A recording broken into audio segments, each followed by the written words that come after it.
What's going on, everybody? It's your boy JP, back with another video. I did a video a couple weeks ago on the Vivo Nex S. It didn't really come out that great. I kind of rushed it. Before that video, I had already had the device for about two and a half weeks. I had meant to do a video shortly after I had gotten it. And when I saw my boy Jay Will get one and review it, I knew I was slacking because he did the review right when he got his, or the unboxing, I should say. He did the unboxing as soon as he got it, and I had already had mine for two and a half weeks. Yeah, his was really great. I loved his video. Jay Will got the global version, which I definitely recommend. I actually have the non-global version, so I had to install the Google Play services and, in the Play Store, etc., myself. It wasn't really too hard. You can use the Vivo App Store that's already installed on the phone, the store for the Chinese market. Because, really, once you get the Play Store on there, it's the global version. But I have now had this phone for just over a month now. I actually picked this up the same time I got the Huawei P20 Pro, which I'm actually recording this with. So y'all let me know how it comes out here. I think I'm only doing it in 1080, just to get it uploaded, quickly. Most of my videos I normally do in 1080. I can do 2K or 4K. I just never really thought about it. But I definitely recommend the one that Jay got. He got his from GearBest. It is the global version. I actually did get mine for a lot less than what he paid, but that's because I got a second hand from a friend of mine. Here in Shreveport, there's a friend of mine, and me and him kind of go back and forth. I get a lot of exclusive devices that he'll end up wanting, and when I'm ready to sell, he gets first dibs, and vice versa. That's kind of how the Nex S was, and I happen to also pick up the P20 Pro from him, too. Of course, the P20 Pro, it's been out for a while. I really didn't plan to do a video on it because there's tons of them out there already. But the Nex S is still newer. For those of y'all that don't know, Vivo is the same company with, along with OnePlus and Oppo. They're owned by BBK Electronics. The OnePlus 6T is around the corner. It's supposed to have a in-display fingerprint sensor, which the Vivo Nex S already has. Works really well. I don't know if I have it registered to my left thumb. Let me find out here. Yep, I do. But it's fast. Is it as fast as a hardware fingerprint sensor? Not quite, but it's definitely getting there. And honestly, I would still prefer this anyway. The freaking millisecond difference there, excuse the stuttering, the millisecond difference there, it isn't really that big of a deal. And this is the future, like Jay Will said. This is the future.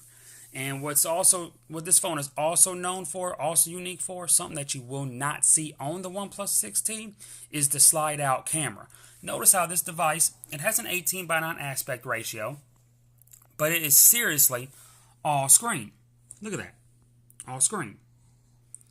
You're usually with all screen phones, you're used to the 19:9 aspect ratio, like the P20 Pro I'm using to record this has, because it has the notch. The notch, kind of, it helps give the phone the actual full screen without having any borders. Your Samsung so-called Infinity display still has borders on the top and bottom. But this phone here, it's kind of like the Mi Mix and the Mi Mix 2 and the Mi Mix 2S.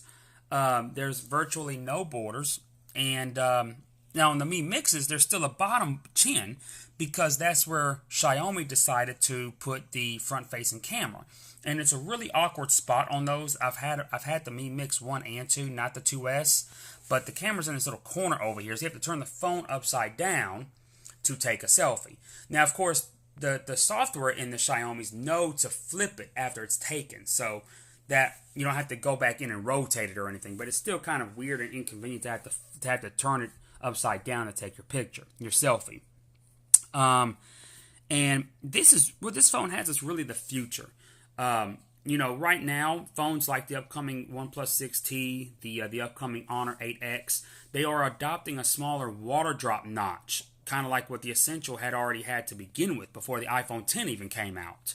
And that that still houses the front-facing camera and the proximity sensor and the speaker, to hear your phone calls, and really that should have been adopted before the wider notch anyway, unless the manufacturers were actually going to use facial recognition. The iPhone 10 has true depth sensing, 3D, iris scanning for true facial recognition. A lot of these phones that have that wide notch, and even the ones without it, like the OnePlus 5T in your Galaxy phones, the Galaxy phones actually do have hardware for the facial recognition, but they also don't have a notch. They still have a top border. But phones like the OnePlus 5T, that had the top border, facial recognition, it was doing it by software. The OnePlus 6 has the notch, but again, it's doing the facial recognition by software. So the OnePlus 6 should have had the water drop notch really to begin with. That should have already been the thing. It hasn't been impossible to do because Essential has been done it. That's why I am such a big fan of the blue Vivo 11 Plus. I was probably one of the first, if not the first, to post the unboxing for that phone back about a month and a half ago. I had gotten an exclusive on it, and that was the number one thing that impressed me. And if you go and watch Flossie Carter's video on it, he was super impressed by it too. There are not many Android phones that have not many Android phones with the notch, the wide notch, like the iPhone 10, that actually uses the space for actual hardware for facial recognition. That sneeze was my dog right here. That's a Peanut. That's Mr. White Shoes right there, kind of like Xerxes. But anyway, the white notch was utilized to actually house real hardware for facial recognition. And only a handful of Android phones even have it. I'm pretty sure the G7 ThinQ has it. The blue Vivo 11 Plus has it, surprisingly, which is just unheard of at its price point. The Poco Phone F1 also has it. On the Poco Phone, you just have to set the region to India, in case anyone was wondering if they have one and they can't find it. You just have to set the region to India, and it's there. And the phone will still work in the U.S. It's not gonna affect anything. It'll add a few India apps, but you can delete or disable those, and then bam, you're back to normal. Should have done a separate video on that, but anyway, this phone again, it utilizes the pop-up camera. So I'm gonna show you that really quick here, just like that. See how cool that is. Listen to that sound. That's bad. Just like that. And of course I have the iPhone 10 like navigation, but you can change that back to the on-screen buttons that you typically find on your Android phones. This is the box. This is the case that came with it. Jay will like the case. I don't care for it. I prefer a clear one so I can show off the aesthetics of the device. Speaking of which, check out the back of this phone. It is absolutely gorgeous. Excuse the finger smudges. But you got your charger, your earbuds, your cord, your booklet, the usual. Nothing out of the ordinary. The box is kind of like the box of the Essential phone. It slides out like a sock drawer, if you will. But yeah, just want to do a quick video, just showcasing mine, talking a little bit about it. This is definitely the future. It's gonna be a little while before you see more manufacturers actually adopt this, because again, Vivo is the same company as OnePlus, but the OnePlus 6T, although it's adopting the in-display fingerprint sensor, it doesn't have the slide-out camera. It's going to have the small water drop notch, and that's because a slide-out camera is another expense, and a lot of people don't trust it yet either. A lot of people are worried about it failing at some point.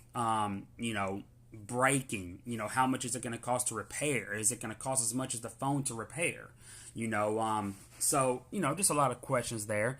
Um, I think Jay Will got his off of Gear Best for was between 650 and 700. I think you'd have to watch this video to make sure. Like I said, I got mine secondhand, so you can't really go off of my price, or there's no specific store that I got mine from. But I think my buddy did pay around that same price. But I think he got it off of eBay, actually. I think from a international seller. It shipped from the U.S. if I'm not mistaken, but it wasn't. It's not the global model. Of course, you wouldn't know it. I do have the Play Store installed, as you can see right there. I even have Chrome. That wouldn't be on the non-global version out of the box either. I'll let you see the menu here. But yeah, I mean, it's an awesome device. I wasn't going to, hang on the video too long. I know I'm doing a lot of rambling, but yeah, I mean, I've been very impressed with the phone. It's the Vivo Nex S. The Nex S, don't get it confused with the Nex A. The Nex S is Snapdragon 845 powered. I think the Nex A is powered by the Snapdragon 710. This one also has 8 gigs of RAM and 128 gigs internal. But yeah, I mean, it's fantastic. I mean, every time I take the device out, the device out in public, man, they love it. They absolutely love it. So I hope y'all have enjoyed this video.